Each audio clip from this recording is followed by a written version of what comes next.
Les proponemos una charla amena sobre los temas que nos interesan a todos. Pensando con banderas del Iber, la audición frente amplista, con Julio García y Charo Laitano. Banderas al viento. ¿Qué tal, oyentes? ¿Qué tal, Charo? Hola, Julio, ¿cómo va? Hola, vecino del barrio, ¿cómo estamos? ¿Está de festejo hoy, vecino? Estamos de celebración hoy. Es una celebración muy importante para nosotros, para la casa. ¿Está pronto, Pita? Y todo el mundo le cantaba. Que lo cumpla feliz, que lo cumpla feliz, porque todos te queremos. Muy bien. Hoy es el cumpleaños de Charo Laitano. Muy bien, Muchísimas vecino. gracias. Muy bien, vecino. Esa improvisación. Linda sorpresa, muchas gracias, compañeros, muchas gracias. Veda electoral, para hacer campaña electoral, pero se puede seguir hablando de política porque es el que hacer. Porque la política es otra cosa. Muy bien. ¿Cómo nos comunicamos, Charo? Nos comunicamos por el 099 25 27 26, 099 25 27 26, solo por mensaje de texto. Recuerden que nosotros no podemos contestar llamadas al aire. 099 25 27 26, o por Facebook con el vecino del barrio, o si no por Gmail, pensando con banderasdeliber@gmail.com o banderasdeliber1312@gmail.com. ¿Y el Facebook de vecino? El Facebook Vecino del Barrio, donde ya tenemos saludos, hemos publicado las fotos previas, y Luis Torres nos dice que está pronto para escuchar el programa. El vecindario espera sus voces con el mate pronto, los oídos atentos, vamos que se puede y se debe, y vuestro aporte es bien recibido por la sociedad. Y Primavera te manda un beso también, que ya se comunicó por el 099 25 27 26 por tu cumpleaños, Charo. También Guillermo Cabrera acaba de mandar un mensaje al Facebook. Arriba todos, saludos a los que ven la foto que los vamos a presentar ahora. Muy bien. Bueno, empezamos hoy una nueva etapa, empezamos una nueva etapa en este programa, porque en este periodo intentamos, como decía el padre Mateo en el programa que nos precede, intentamos empezar a construir una nueva historia, pero no una nueva historia. Empezamos a seguir construyendo historia y construir cabeza y construir entre todos una forma nueva de pensar y de elaborar entre todos. ¿Para qué? Para seguir avanzando y que nuestro país siga avanzando, pero también con todos nosotros, y que nosotros sigamos avanzando como seres humanos, como personas en este país que avanza y que pretendemos seguir de la mano avanzando todos juntos. Y por eso empezamos ahora en esta nueva etapa, en este nuevo ciclo, que dimos en llamar Mano a Mano con los Clásicos. Y para eso tenemos hoy sentado en nuestra mesa a quien solo quiere que lo presentemos como el Quechi. Exacto. José Quechichán. No quiere que entitulemos nada. Tiene muchos títulos. Que diga, al Quechi tal pregunta. Ahí va. Al Quechi tal pregunta. Exacto. Queremos que esta nueva este nuevo formato tenga dos partes. Una, que tenga que ver con mano a mano con los clásicos, mano a mano con el Quechi, y que tiene que ver con el pensar, con el construir pensamiento. Y después, como siempre, está esa charla, el quehacer político, ahí va, esa charla, ese mano a mano cotidiano, con todos nosotros, con invitados, con nosotros, con el vecino, con Julio, conmigo, en la realidad, en el día a día, que construye y que trae a tierra a veces ese mismo pensamiento que vamos elaborando entre todos. Y para eso hoy también tenemos al secretario general de Banderas del Iber, al contador Enrique Cannon, a este querido compañero que nos va también hoy a ayudar a traer a tierra este pensamiento que empezamos a construir con Quechi. Así que bienvenidos los dos, bienvenido Enrique, bienvenido Quechi. Gracias, gracias. Y comencemos con esta nueva etapa. Muy bien. Bueno, es un gran desafío, naturalmente, y es un orgullo trabajar junto a este equipo de Banderas del Iber por haberle dado acogida a esta iniciativa especialmente a Enrique, a quien nos entusiasmamos mutuamente, y por supuesto con este equipo con el que ya nos hemos puesto en contacto para afinar un poco. Bueno, Mano a Mano con los Clásicos pretende ser un espacio de reflexión y diálogo con los oyentes. A veces vale la pena rescatar el origen de las palabras. Diálogo es intercambio de argumentos, cosa tan necesaria en este mundo. ¿Y por qué diálogo con los clásicos? Porque no se trata solamente de leer a un autor o acá venir a dar una clase, nada de eso. Se trata de comprenderlos, de entenderlos, de ubicarlos en su tiempo y ver, precisamente porque son clásicos, por qué es que mantienen vigencia sus escritos, sus obras, sus mensajes en el momento actual. Es decir, un clásico es eso, es algo que, tanto un autor como una obra que resiste el tiempo, que nos convocan a pensar.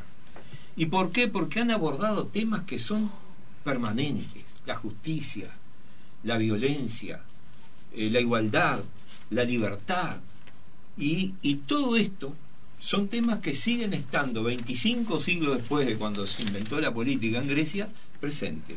Ahora, ¿hoy tienen vigencia todavía esos clásicos a 25 siglos, como decís tú? Efectivamente, esa es la pretensión nuestra, es ubicar cómo estos debates tuvieron una característica tal en la filosofía griega que en ningún momento quedaron cerrados como diciendo aquí está la conclusión y la solución del problema. Eran diálogos. Leer hoy en día autores como Platón, particularmente, y sus obras basadas en diálogo, nos llevan a ver cómo se promueven los grandes temas y en búsqueda de distintos puntos de vista para que se entienda cómo ir abordando el problema, pero sin decir aquí está la solución definitiva. Y algunos, tal como fueron planteados, siguen vigentes en el día de hoy, como vamos a tratar de ver. ¿Cuál es además el espíritu que nos anima? Y en esto hemos conversado con Enrique Cannon, que aquí nos acompaña. Hoy en día hablamos permanentemente en materia política, de gestión, de políticas públicas, de transparencia, de participación, de descentralización, de seguridad ciudadana y muchos temas.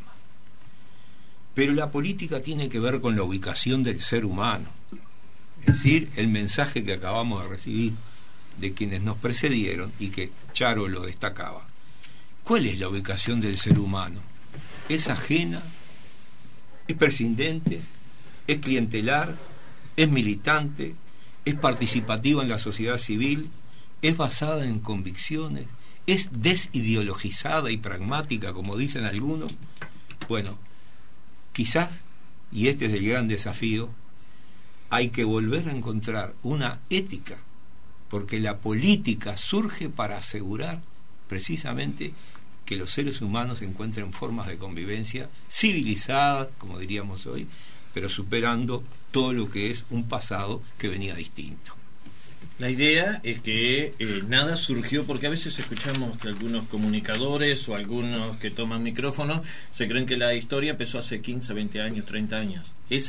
La idea es mostrar que se viene de mucho atrás, que Exacto. es más innato del hombre que de la sociedad en sí. Exactamente. Por ejemplo, aunque nos suene extraño, la filosofía empieza como poemas. Eran rapsodas los poetas.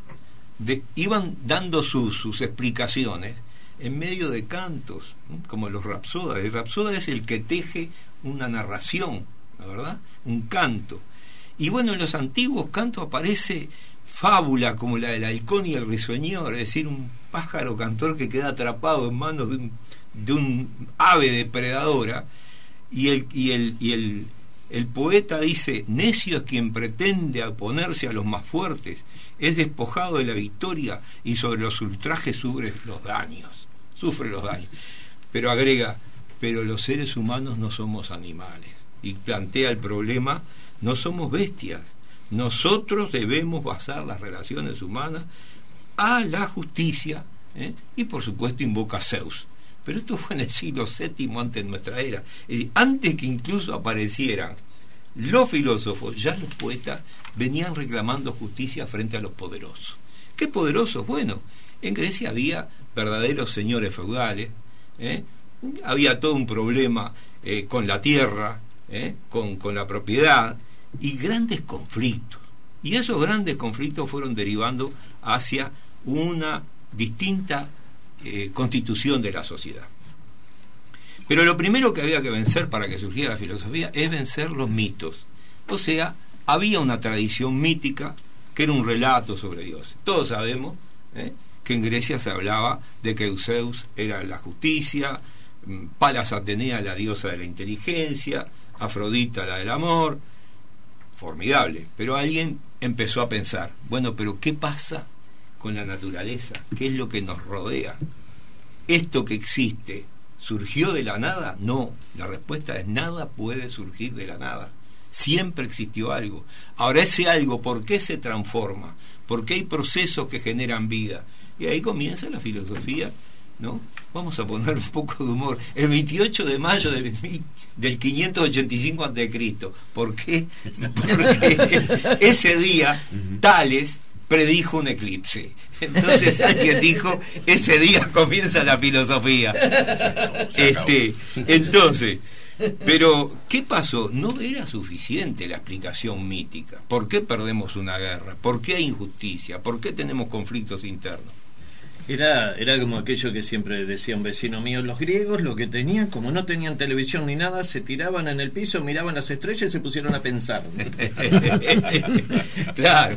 Entonces, además, hay factores que facilitan el surgimiento de la filosofía. La escritura, la moneda, las técnicas geométricas, astronómicas, los conocimientos que van adquiriendo. Entonces, el factor decisivo es la escritura. Y esto es muy interesante decirlo, porque hasta el día de hoy afirmamos, el conocimiento tiene que ver con la capacidad de ordenamiento lógico y racional de las ideas, y la lectura es algo importante. O sea, hasta que no aparece la escritura y los textos, es difícil llegar al pensamiento abstracto, a conceptos, ¿no? ¿Cuál es la batalla entonces de la filosofía? Lograr una fundamentación racional de lo que los seres humanos observan, de las transformaciones, de los cambios, de las innovaciones. La importancia de que se empiece a transitar hacia la importancia de que haya leyes escritas, ¿no? Exactamente, y aquí viene el problema de las leyes que vamos a ver de inmediato. Ante todo, había dos posturas que son muy importantes en la filosofía inicial de Grecia, que son algo así como: nada puede cambiar, todo lo que existe es eterno, inmóvil e incambiable. Ese señor se llamaba Parménides. Caramba, qué actual, ¿no? ¡Qué actual! Sí. No toques nada, prácticamente era esto está así y no se puede transformar.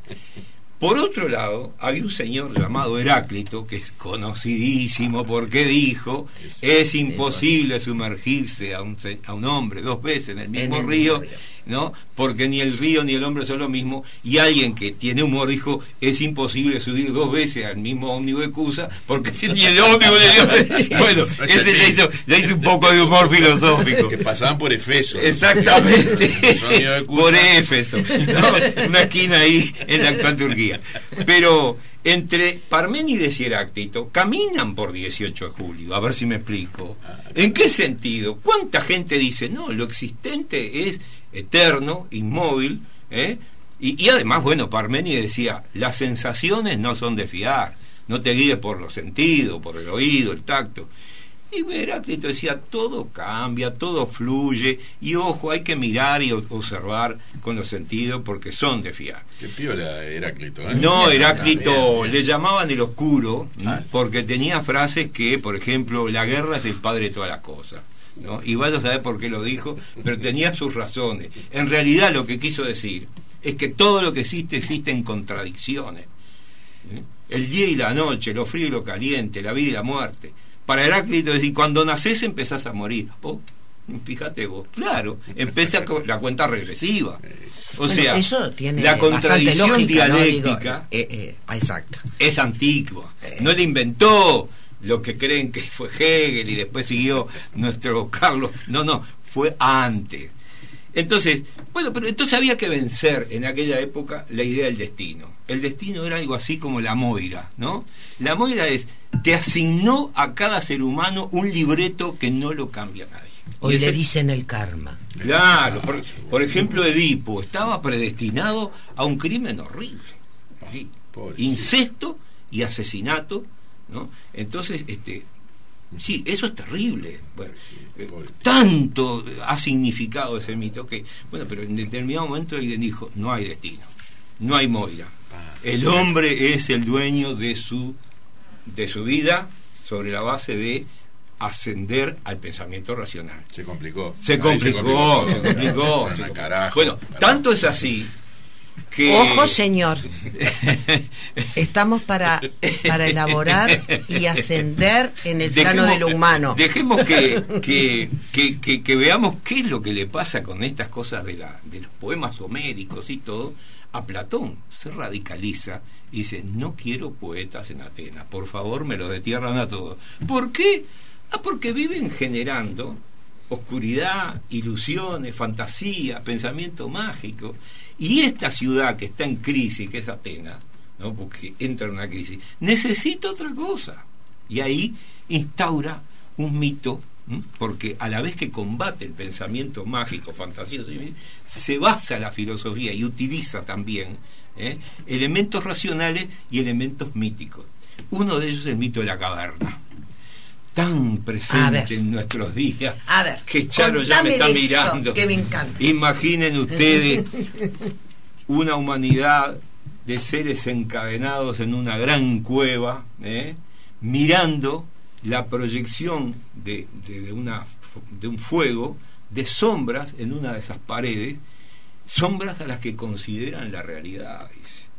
Pero es aquí que uno de los habitantes de esa situación logra fugarse. Se fuga, sube, ve la luz del sol y dice, caramba, aquello que creíamos que era la realidad son sombras. Bueno, el mito... Como el tango. Sombras nada más. Sombras nada más, como el tango. Eso es como la televisión o Mr. Truman. Hay una película de esto, ¿no? Eso sí. fue, pero eso fue hasta el jueves. Ah, sí. Ahora no.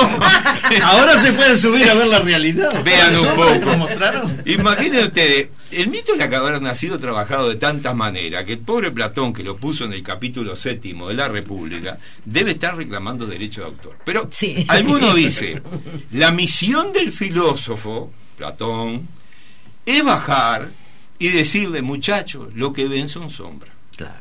Y ese es el gran asunto.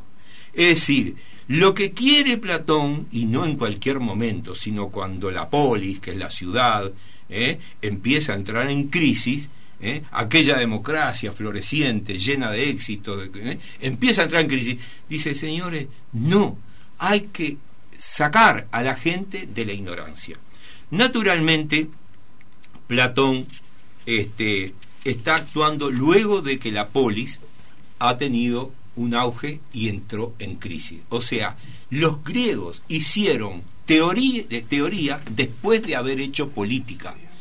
Platón y Aristóteles entran a redactar y a dictar su cátedra, digamos así, cuando la ciudad griega, la clásica Atenas de la democracia ateniense, entra en crisis. Al revés de lo que pasó en la modernidad. ¿Por qué? Porque antes que surgiera la sociedad que hoy conocemos, fueron los teóricos construyendo el modelo que conocemos como contractualista y naturalista. O sea, en el siglo XVII ya se estaba redactando lo que después va a ser la sociedad que vino, la llamada moderna o capitalista, etcétera. Fue precedida. Los griegos hicieron primero política y luego teoría, y la modernidad hizo primero teoría y después política. Este es un dato interesante de cómo son los procesos históricos. Pero eso viene para más adelante, porque es nada más que un adelanto. A esa altura ya me maría. Un adelanto. Un adelanto. Además, otro adelanto. Fíjense que la teoría de que vemos sombras, ojo, el tema de la alienación, de la ideología engañosa, es retomada en el siglo XVIII y XIX, cuando la palabra ¿Y en el ideología, siglo XXI? ¿Y en el siglo XXI? ¿Qué pasa en el siglo XXI? Es decir, ya lo hemos visto. Es decir, Hay una encuesta que dice que los uruguayos ven 4 horas por día televisión. Bueno, yo voy a confesar que yo soy uno de los que no miro 4 horas, pero 1 hora entre el informativo, 1 hora y media. ¿Y qué pasa? Que tenemos una idea de que estamos informados y vemos la realidad a través de los medios masivos, globales. Esto de global es interesante, como el mundo en inglés es world, no se puede decir worldización, entonces tomar una palabra latina, global, y es la globalization o globalización. Bueno, pero estamos viendo lo que creemos que es la realidad. O sea, la caverna funciona electrónicamente, digitalmente. De esas 4 horas que miran televisión, mis amigos lo ocupan en 2 partidos de fútbol. Bueno, pero eso por lo menos es más constructivo, digamos así, y tiene mucho que ver. Eso ahora, que mucho que ver con el circo. Sí, esas no. 4 horas que Sí y no. promedio, digamos, hay que ver cómo se desglosa, Claro. y de ahí el tema de la caverna, ¿no? Exacto. Puede ser 4 horas que en niños pueden ser que redunden en mucho más de 4 horas, Claro. cuando se usa la televisión como para distraer y que no molesten. Puede ser en desinformación, puede ser en dibujos animados o películas o lo que fuera, que dan una visión del mundo que puede ser totalmente distorsionante a lo que es la realidad, puede ser en Los mensajes de la caverna es el gran hermano. Claro. El gran hermano. La vida misma. Claro. Ese es el eslogan. Los programas La vida de misma. Chimentos, los Tinelli, Claro. Hay justamente con estas para no llegar a la ley de alegorías, medios, ¿no? la alegoría de la caverna, como se le llama, tiene vigencia porque, bueno, Marx llamó a liberarse de la alienación, a liberarse de las cadenas, a que el ser humano se encuentre. Bueno, quiere decir que este problema fue planteado en muchas situaciones.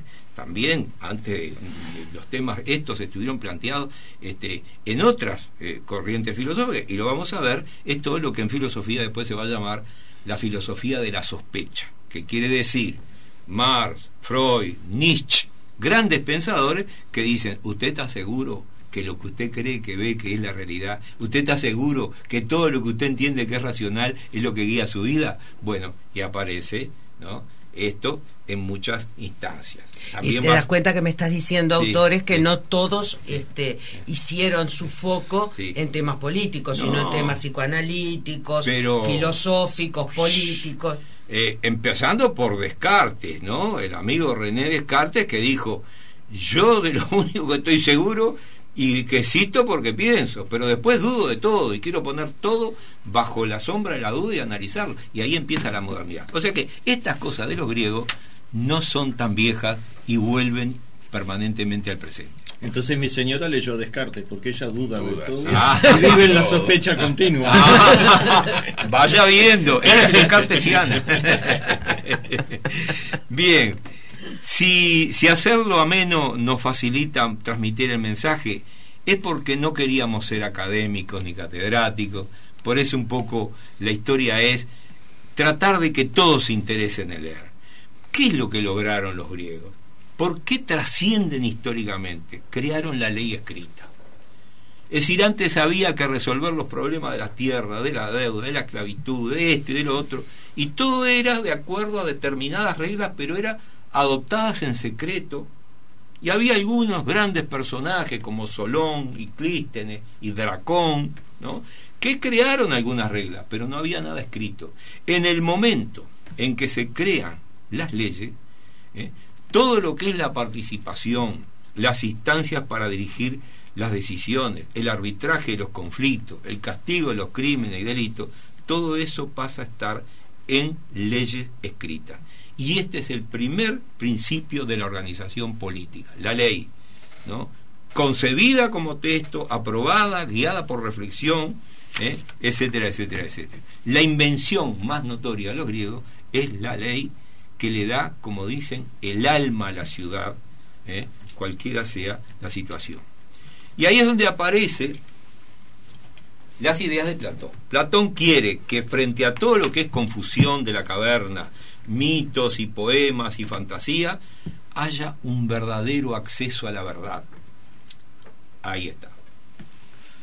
Vamos a un corte y seguimos con José Quechichián y Enrique Cannon. Vamos vecinos al corte. Vamos a tomarnos el descansito de las 11.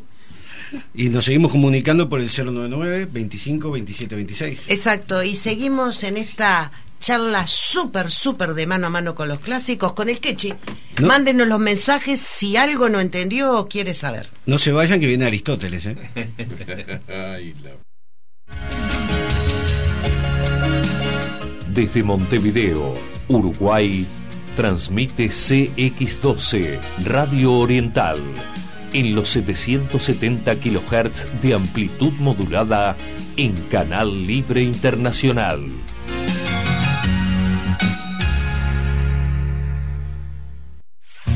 En la ciudad de la costa y la Costa de Oro se ve Costa Cablevisión.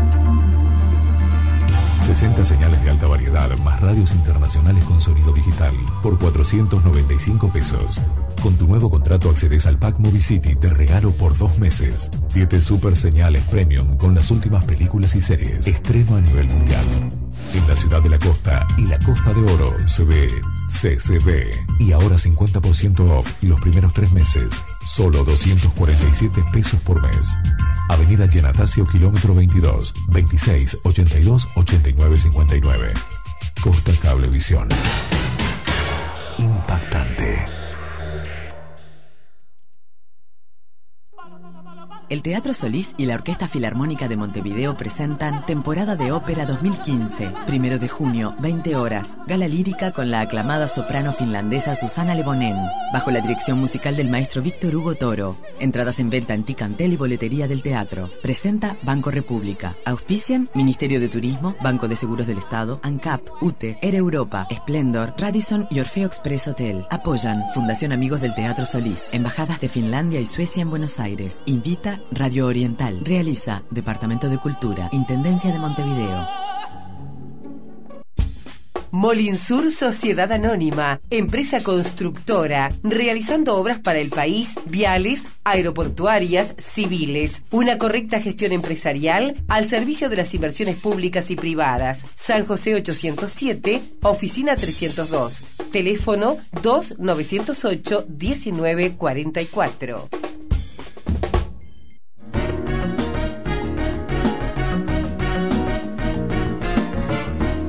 Bueno, oyentes, volvemos a estar con José Quechichián, con Enrique Cannon, hablando de mano a mano con los clásicos. Y bien, continuamos con el relato. Bien, el mensaje de los filósofos clásicos, empezando por Platón, es: la política debe basarse en conocimiento. Y, naturalmente, fue la primera vez que se intentó crear una ciencia de la política. Naturalmente, Platón está parado en una ambigüedad.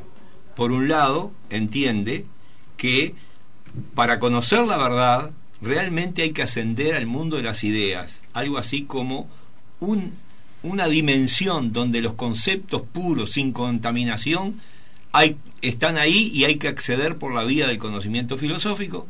Y la ambigüedad es que a la vez Platón pretende crear un proyecto de una república ideal, de una ciudad ideal, que lo plasma en su famoso libro La República. O sea, está entre que para conocer hay que ascender al mundo de las ideas puras y un proceso de transformación de la ciudad en sentido de, hacer justicia de la manera que él entiende que va a ser la justicia, que naturalmente no es la que la entendemos nosotros. Pero lo que rescatamos, para ser muy breve, es la intención de que la educación y el conocimiento son básicos para la política. Y esto, vaya que sí tiene realidad en el día de hoy, cuando de educación ciudadana y de construcción de ciudadanía y de creación de valores y de superación de determinados modelos de encarar la realidad, está todos los días en el pensamiento de los militantes y de la gente cuando afronta los problemas que afrontamos hoy.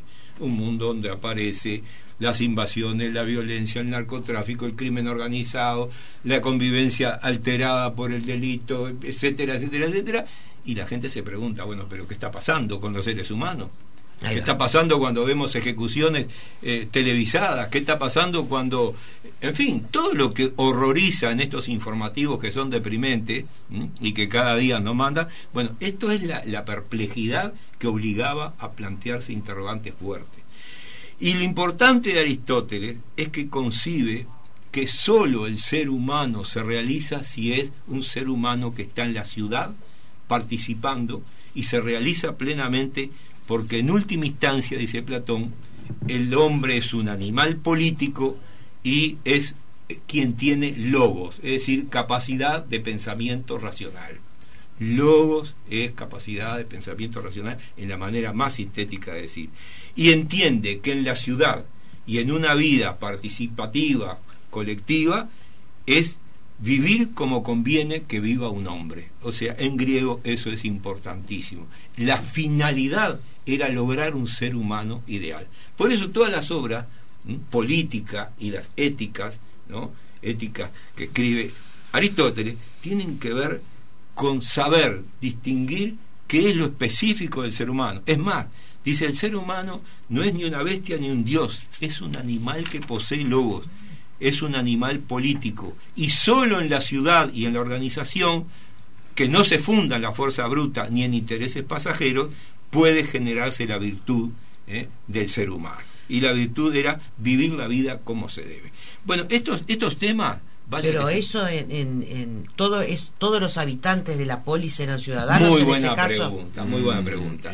En realidad, las reformas políticas en Grecia extendieron la ciudadanía a campesinos, marinos, comerciantes, pero naturalmente, y muy oportuna la pregunta, estaban excluidos los esclavos en una sociedad esclavista, las mujeres y los extranjeros. Las mujeres, mira vos qué casualidad. Sí, eterno problema.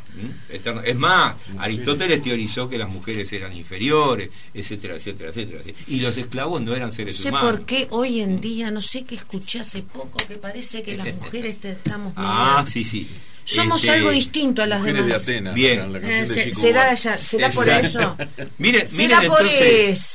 Miren entonces a dónde vino a parar esa democracia que se forma a pesar de la restricción de la ciudadanía. A fines del siglo VI y principios del siglo V hay una serie de reformas que establecen, repito, un estatuto de ciudadanía para los varones nacidos en Atenas, con igualdad ante la ley, que eso es importante, y acceso a la magistratura. Entonces, fíjense en lo que se constituye. 100 municipios, ¿suena presente? Suena. 100 municipalidades que estaban agrupadas... Cosas que no se pueden hablar hoy. No, pero sin violar la veda, que estaban reagrupadas en 10 tribus que eran administradas por un consejo que comprendía a todos los ciudadanos. Y luego, por si hubiera alguna duda de dónde heredamos la política, había un poder central que era nada menos que una asamblea popular que se reunía 10 veces al año o en circunstancias graves. Esa asamblea popular tomaba soberanamente decisiones, decretos, y se encargaba a los magistrados elegidos para hacer una función ejecutiva, y se nombraba una Cámara de Justicia, y donde había derecho a la palabra para todo, porque la isonomía era igualdad ante la ley. Esas magistraturas ejecutivas eran colegiadas. Por ejemplo, los estrategas, que la palabra es griega, eran los comandantes militares, hasta los inspectores de los mercados, que podíamos decir algo así como los de la DGI, pero estaban, ¿no, verdad? Estaban. No se enoje Ferreri, no se enoje nadie de los que está por ahí, pero en una palabra, era una organización cívica interesante que sirvió de modelo y de la cual se discutió. Bueno, pero aquí viene el cierre de esto. Esta ciudad, hasta el año 430 a.C., funcionó muy bien, pero hay una guerra con Esparta que Atenas la pierde, y hay guerras, hay tiranías terribles que las vive Sócrates, las vive Platón. Es más, el elemento detonante que lleva a Platón a hacer filosofía más o menos a los 29 años, cuando escribe la Apología de Sócrates, es que Sócrates es ejecutado, condenado al envenenamiento, a beber la cicuta. Entonces, eso conmociona porque dice, mi maestro, el hombre más piadoso, fue condenado a muerte por pervertir a la juventud y, digamos, ignorar los dioses tradicionales de la ciudad, es decir, por impiadoso, es decir, era una aberración absoluta jurídica, y ante eso dice, no puede ser, esto es el crimen más grande y la demostración, y ahí está el problema de Platón, de que esta democracia así no puede funcionar. O se hizo crisis, fracasó, fue brillante, sirvió de ejemplo, la historia habla de ella, pero fracasó. ¿Quiénes hacen el análisis? Con esto termino en 2 minutos. 2 personajes clave. Uno es Tucídides, que escribió la historia de la guerra, esta del Peloponeso, la guerra con los espartanos, y ¿saben lo que dice? La democracia es el mejor de los regímenes, porque garantiza la igualdad ante la ley, asegura las libertades, pero exige, atención, una constante atención de todos los ciudadanos. Agrega Tucídides, estamos adaptando el lenguaje, solo subsiste si los dirigentes que el pueblo ha escogido no dejan de calcular y reflexionar sus decisiones. Y agrega, es un régimen de libertad que conduce a grandes empresas, pero cuando éstas no son conducidas por el único principio de la inteligencia, ojo, ahí fracasa. Entonces se necesita la inteligencia, el intelecto calculador y, atención, que no solo elabora estrategias de prudencia, sino también se preocupa por no herir ni favorecer a ninguno de los grupos que constituyen la colectividad. ¿En qué año fue esto? Esto fue a mediados del siglo V a.C. Tucídides, candidato en el municipio. Exactamente. Ahora yo lo voto. Miren, todo lo que se puede extraer de esto, y yo estoy terminando porque quiero que Enrique entre al ruedo, y bueno, y el otro gran analista es Platón, pero no nos va a dar el tiempo. Vamos a ver las razones de Platón, las voy a dejar con un título. Es como el conjunto no te va a gustar. Pero bueno, queda planteado para la próxima. Está claro, Kechi, que tenemos un largo camino para recorrer, pensando entre todos y construyendo cabeza, porque esto que recién empieza, que empezaste hace mucho tiempo, 25 siglos atrás, con un diría Lelutier. No, eso empezaron los almuerzos hace 25 siglos atrás. Con un pensamiento que es tan vigente hoy, que lo estamos tratando de traer a la realidad de hoy, y para aplicarlo hoy como lo estamos haciendo, y para ayudarnos a pensar la realidad de hoy, vamos a seguir en este camino por mucho tiempo más.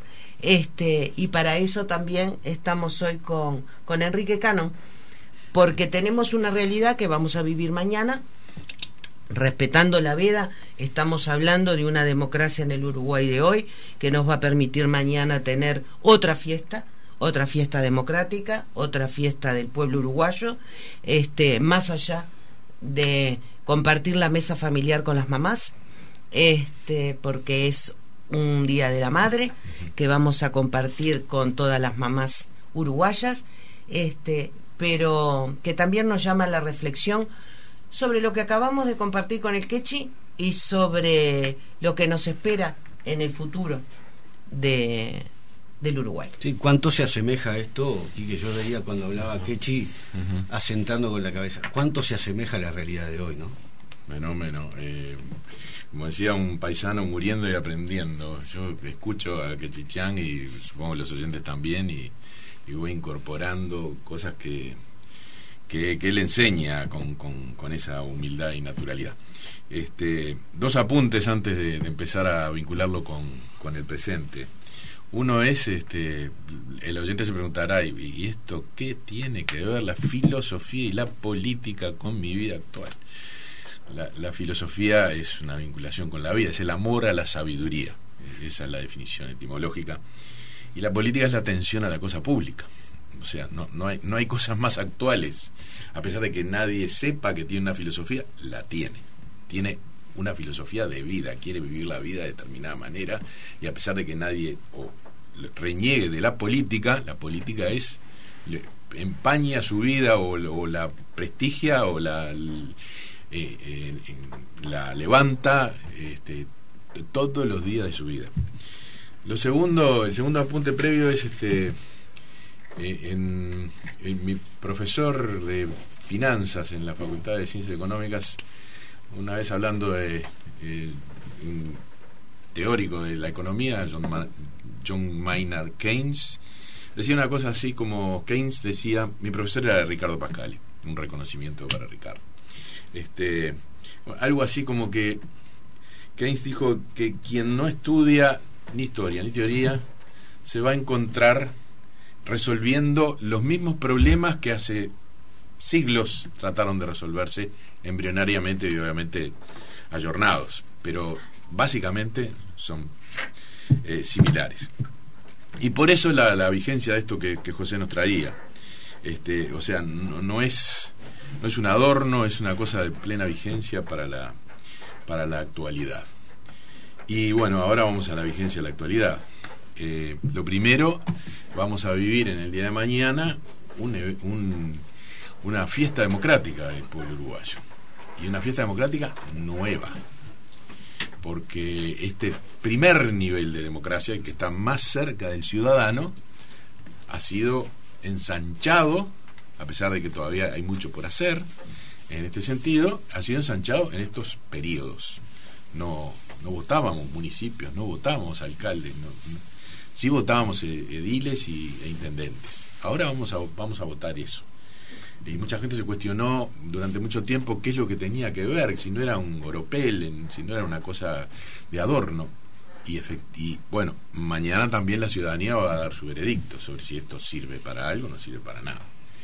Yo personalmente obviamente creo que sí. Cuanto más cerca la democracia esté la ciudadanía, más enraizada va a estar y menos aventuras antidemocráticas tendremos. Me parece un valor en sí mismo. Y esto habla de la inmutabilidad, esa que apareció hace 25 siglos, el destino, las cosas que no se pueden cambiar. Las cosas cambian constantemente, la política cambia constantemente, el ser humano cambia constantemente, sus necesidades cambian constantemente, y lo que tiene que abordar la política desde la cosa pública es cómo resuelve los problemas del ser humano de la mejor manera en sociedad, reglado por esas leyes, esa democracia que los griegos nos legaron. Lo segundo apunte vigente es algo que el otro día leí, entre otras cosas que no me satisfacieron, pero algo que dijo el expresidente José Mujica, que va a dedicar una parte de este periodo al cambio del Frente Amplio. Y yo no sé cuál es el cambio que pretende Pepe. Quizás sea igual que el mío, pero yo también pretendo un cambio en el Frente Amplio. Un cambio justamente por esto de que todo cambia, como dijeron Heráclito y Hegel, y que no es lo mismo el Frente Amplio que precisamos en el 71, en el 2000, que en el 2015. Precisamos otro Frente Amplio. Y tiene que ver con la democracia nuevamente, tiene que ver con una democracia mayor, ahora ya hablando de la fuerza política. Hablamos de que mañana va a ser una fiesta democrática del pueblo uruguayo, una ampliación de la democracia a nivel nacional. Bueno, pero la fuerza política tiene que corresponderse con eso. No es lo mismo un Frente Amplio de 200.000 votantes que un Frente Amplio de 1.100.000 o 1.200.000. No son las mismas estructuras, no son los mismos estatutos, no son las mismas autoridades. Las formas de participación. Efectivamente, ayornadas a lo que hoy sucede. Y el Frente Amplio tiene necesariamente que cambiar en esa dirección. Somos firmes impulsores desde Bandera de Liber que esto sea así, y no me detiene, no nos detiene, y no nos detiene a nosotros ni a muchos otros la actual legalidad frente amplista. Porque siendo buena es mejorable, no es inmutable. Justamente debe cambiar. Tercer apunte sobre esto es vivir la vida como se debe. Interesante, ¿no? Y yo lo relaciono, debe tener 1000 relaciones más, pero con el Ministerio de Desarrollo Social, porque hay gente que no puede vivir la vida como se debe porque no tiene las herramientas. Y esto es filosofía también. No nos vamos a poner de acuerdo con la gente que tiene otra filosofía y que postula de que, bueno, hay gente que le tocó en suerte una vida y la vive, y a otro que le tocó en suerte una desvida. Y bueno, como mala suerte que se broma. Bueno, no. la vida en sociedad, que legalizaron, que democratizaron hasta donde pudieron los griegos, nos lega eso. Hace mucho tiempo yo leí una cosa que escribió el doctor Jorge da Silveira, que es asesor de un adversario político, pero interesante, en el sentido de que un héroe democrático, dicho un poco altisonante, es aquel ciudadano que paga sus obligaciones, que cumple con todas las obligaciones todos los días. No es ni el guerrillero heroico, ni el gran demagogo, ni el gran político. Es el ciudadano. Y cuanto más el ciudadano cumpla con sus obligaciones, mejor viviremos en sociedad y más homogénea, más ligada será la sociedad y sus integrantes, sus seres humanos, que es con lo que empezó José. Y por último, la inmutabilidad. Hay principios que, dos apuntes más, hay principios que José los rescataba de la historia y que llegan a nuestros días, están consagrados en la Constitución de la República, esa isonomía, igualdad ante la ley. Nos diferenciamos por nuestras virtudes y capacidades, pero por el resto es el habitante del Borro, del Casabó, del Marconi y el de Positos, Buceo, del municipio que sea, son iguales ante la ley. Último, estuve dando una recorrida por el interior de la República. También la inmutabilidad no se aplica ahí. El cambio en la cabeza de nuestros compatriotas de los distintos departamentos, independientemente de la opción política que vayan a optar en el día de mañana, el cambio el arribo del desarrollo al campo uruguayo, el cambio de la ley de 8 horas para los trabajadores rurales, el cambio de la defensa de los derechos de las trabajadoras domésticas, el cambio de que empiezan, me anotaba alguien que yo dije, terminaron las relaciones feudales en el campo, y una compañera de Paysandú, creo que fue, me dijo, no, empiezan a terminar, no de todo. ¿Por qué? Porque ya no hay esa relación de dependencia entre el dueño de la estancia y la pionada, por la ley de 8 horas, pero además porque el dueño de la estancia ya la vendió, se la vendió a unos argentinos, que además ni siquiera están aquí, y que ponen sus cuadrillas, que quieren rentar ese campo, explotarlo de una forma capitalista, bienvenidos, y contratan fuerza de trabajo, asalariada. Y entonces ya el argentino, esto me lo explicó un paisano que se sentó al lado mío en un acto en Jung, me dijo, al argentino, no sé si no Nevero, el bene trovato, como dicen los italianos, al argentino no le importa si el paisano que contrata para la cuadrilla de la siembra o de la cosecha vota A, B o C, le importa que trabaje, que rinda, que cobre su salario y que reproduzca su capital. No es lo mismo la relación feudal con el dueño del latifundio, que ya casi que no existe en nuestro Uruguay. Es una revolución en el campo, que se expresa en la cabeza de la gente y en la filosofía de la gente. Perdón la extensión, pero bueno. No, muy bien. Si tendrá que ver, el mano a mano con los clásicos, con la realidad. Pensábamos todos, cuando empezamos a armar el programa, en el intercambio que hacíamos, es cuánta realidad de la filosofía necesitamos, inclusive la izquierda uruguaya, sobre el tema de la participación, el oír a la gente, el estar con la gente, el entender a la gente, ¿no? Que muchas veces nos paramos en el Olimpo, ¿no? Y decimos, no, la verdad es la nuestra, no, la verdad la construimos entre todos, ¿no? Y por eso, volviendo a lo de mañana, construimos en octubre y construimos en noviembre, y para seguir avanzando hacia los progresos del país, el tercer gobierno del Frente Amplio. Y en esta etapa, el mañana, vamos a construir en los 19 capitales la intendencia de los 19 departamentos, la intendencia de Montevideo y Canelones, que son muy importantes para el país, y las juntas departamentales. Y el tercer nivel de gobierno, que son los gobiernos municipales, ¿no? Donde se votan los concejales que encabezan las listas, pueden ser alcaldes, ¿no? Entonces, esa democracia es la que empezamos a construir mañana. Continuamos construyéndola entre todos, tratando de elegir nuestro futuro para 5 años más, ¿no? Sí, es importante dejar algunas cosas en claro para toda la audiencia, la de Montevideo y la del interior. La votación principal del día de mañana elige gobiernos departamentales.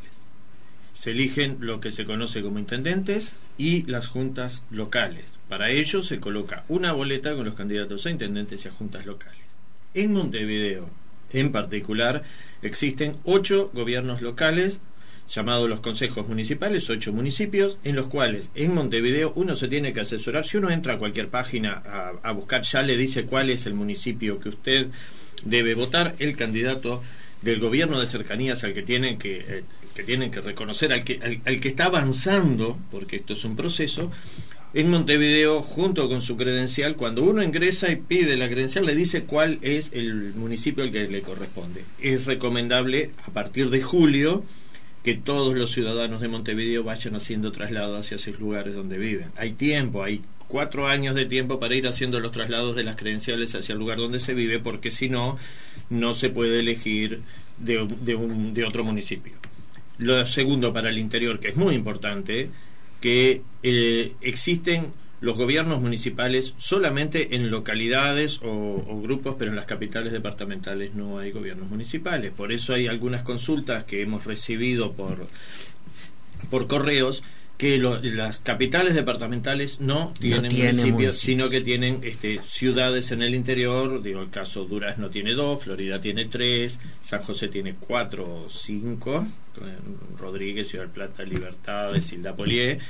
Entonces es importante la división de lo que es en Montevideo y de lo que es en el interior. Esas son las cosas que hay para corregir y para revisar en una nueva etapa de lo que se llama la descentralización a nivel nacional. Esas consultas que nos han hecho tienen toda la razón. Ese compañero de Durazno que hace una crítica, la recibimos, tiene usted razón, la hemos tomado y bueno, son cosas que hay para revisar. Aclaremos que la crítica era que porque en la capital departamental no se podían votar, solamente había en el Carmen y en la otra no pueden votar. Para finalizar, porque nos quedan pocos minutos, espero que esta nueva etapa que empezamos sea bien recibida por todos ustedes, oyentes de todo el país.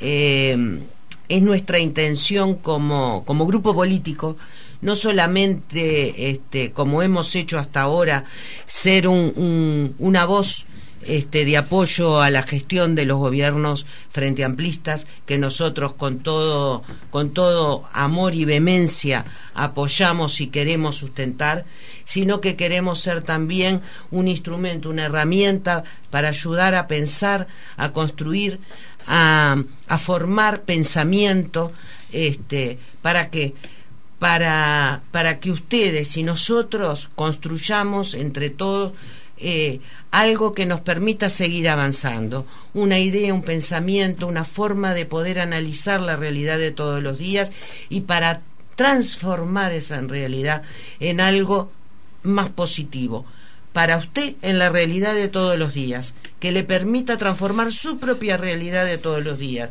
y transformando su realidad, mi realidad, transformaremos el mundo, porque si no cambiamos nosotros mismos no podemos cambiar nada. Solo un saludo a todos nuestros compañeros del interior que están dando una formidable batalla en todo, no solo para la elección de mañana, sino en general para la aplicación del programa del Frente Amplio allí donde estén, a quienes hemos conocido y con quienes hemos departido y conversado y compartido muchas alegrías en estos últimos tiempos, varias veces en diversas giras, en particular para nuestro compañero de Río Negro, Soriano y Colonia, que a quienes les auguramos mañana la mejor de las suertes y el mejor de los trabajos. Decirles a ustedes que son los sostenes de esta audición, que en la Plaza de Carmelo, en medio de un acto, una buena ciudadana me dijo: yo escucho Pensando con Banderas. Muchas gracias. Y yo quiero decir algo, porque también mañana, aparte de día de votación y en el ambiente de Pensando, recordemos que mañana es una celebración muy importante y el origen es en Virginia, Estados Unidos. Un homenaje a la señora Anna Reeves, que era madre de 5 hijos que a fines del siglo XIX fallecieron en la Guerra de Secesión, y ella cuidaba los enfermos de esa guerra terrible que hubo en ese momento en los Estados Unidos. Ella era voluntaria, era enfermera, tuvo 5 hijos varones que murieron en la guerra, pero igualmente ella persistió cuidando los heridos que estaban, y nos imaginamos las condiciones que había a fines del siglo XIX, los heridos, y su hija, la única hija mujer, Anna Jarvis, decidió en homenaje a su madre, en homenaje a todas las madres anónimas que cuidaron a los heridos de la guerra, obsequiar un clavel blanco a cada una de las madres. Eso fue tomado, ella comenzó en Virginia, se empezó a expandir por todo el este de Estados Unidos, y en 1905 fallece esta señora, y posteriormente el gobierno de Estados Unidos hace un reconocimiento, una formalidad, y luego cuando el crack y la crisis que se conforma la obsolescencia programada, aquello de darle vencimientos a alimentar la producción, en la obsolescencia programada comenzaron los obsequios y lo que conocemos hoy como el Día de la Madre. Entonces, para todas las madres y para Anna Jarvis, un clavel blanco desde esta audición. Muy bien, antes de irnos, aclarar, Laura nos manda un mensaje de que Canelones es ciudad y es municipio, se vota municipio. Aclarar esa situación. Y Pita, averigüé lo que quedamos en el programa pasado. Para todos los hinchas de Peñarol, que van a sufrir el clásico el domingo que viene, que sepan que está confirmado. Hernán Novi no va a ser director de deporte en caso que gane el padre, así que los hinchas de Peñarol voten bien. El partido más fácil. Feliz Saludos Día a de Laura la Madre también y a Canelones. Feliz Día de la Madre para todas las mamás, y nos vemos el próximo sábado. Nos vemos el próximo sábado, y Charo nos invitó al almuerzo por el cumpleaños. Feliz semana.